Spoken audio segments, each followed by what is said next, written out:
Hello friends, আমি beauty চলে এসেছি বিউটিস বেক অ্যান্ড কুক চ্যানেলে আপনাদের সঙ্গে খুব সুন্দর দুটো কেক শেয়ার করতে। একদম সিম্পলের উপরে যারা নতুন তাদের জন্য একদম উপযুক্ত দুটো কেক।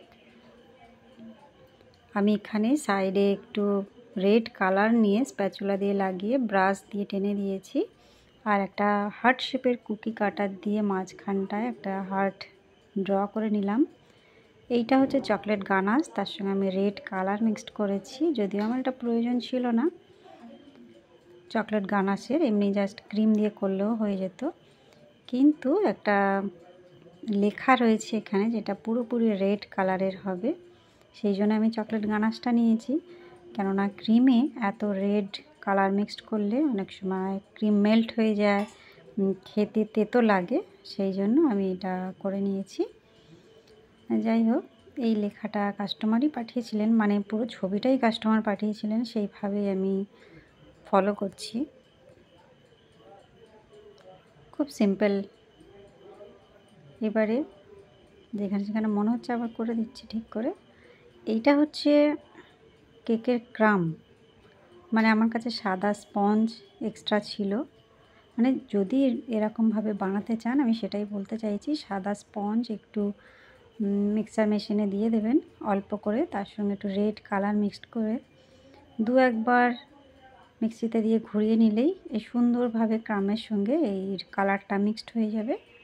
তারপরে এটা ব্যবহার করতে পারেন। তার জন্য পুরো কেকটা রেড বানিয়ে কোনো লাভ নেই, এই টিপসটাও আপনারা ফলো করতে পারেন। ব্যাস, হার্টটা আমি বসিয়ে দিলাম। এই হলো এই কেকের ফাইনাল লুক। এবারে আর একটা কেক ডেকোরেশন দেখাচ্ছি। এখানেও আমি একটা হার্ট শেপের কুকি কাটার নিয়েছি, ড্র করে নিলাম, আর ক্রিমে এটা আমি রেড কালার মিক্সড করেছি। এদিক ওদিক করে টেনে পুরো হার্টটা আমি ভরাট করব, মানে ছবিটা এইভাবেই ছিল। এটাও কাস্টমার আমাকে পাঠিয়েছিলেন। কাস্টমারের ডিমান্ডে করতে গেলে সেখানে আর নিজে কিছু করা থাকে না আর কি, কাস্টমারের কথা ভেবেই সেগুলো আমাদের ফলো করতে হয়। যদিও আমি মাঝে মধ্যে নিজেরও কিছু অ্যাড করে দিই, যেটা আমার মনে হয় যেন খুব কম লাগছে বা এটা করলে ভালো লাগে। আমি কাস্টমার বুঝে কাজটা করি, কে কীভাবে নেবে সেইভাবে।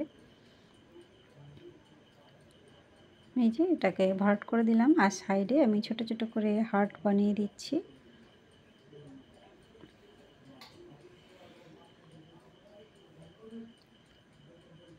হার্টের মানে শুরুটা আমি কিভাবে করছি, একটু প্রেস করে বেশি করে ক্রিমটা বার করে নিয়ে টেনে নিচ্ছি, তবেই এটা দেখতে ভালো লাগবে। অনেকে হার্ট শেপ বানাতে গেলে অনেকেরই অসুবিধা হয় জানি, আমারও প্রথম প্রথম হতো।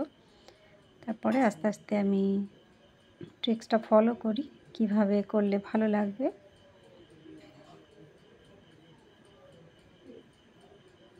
এই যে আমার কেকটা কমপ্লিট। এবারে শুধু একটাই কাজ রয়েছে, এখানে একটা লেখা রয়েছে, হার্টের উপরে লিখতে হবে পাপা, লিখে নিচ্ছি। এটাও সাদা ক্রিম দিয়েই লিখছি। একদম সিম্পল, নতুনদের জন্য একদম দুটোই উপযুক্ত কেক, আপনারা ফলো করতে পারেন। এই হলো কেকের ফাইনাল লুক বন্ধুরা। ভালো লাগলে বা একটু হেল্পফুল মনে হলে অবশ্যই একটা লাইক করবেন, চ্যানেলটা সাবস্ক্রাইব করে রাখবেন। দেখা হবে নেক্সট ভিডিওয়ে। Bye bye.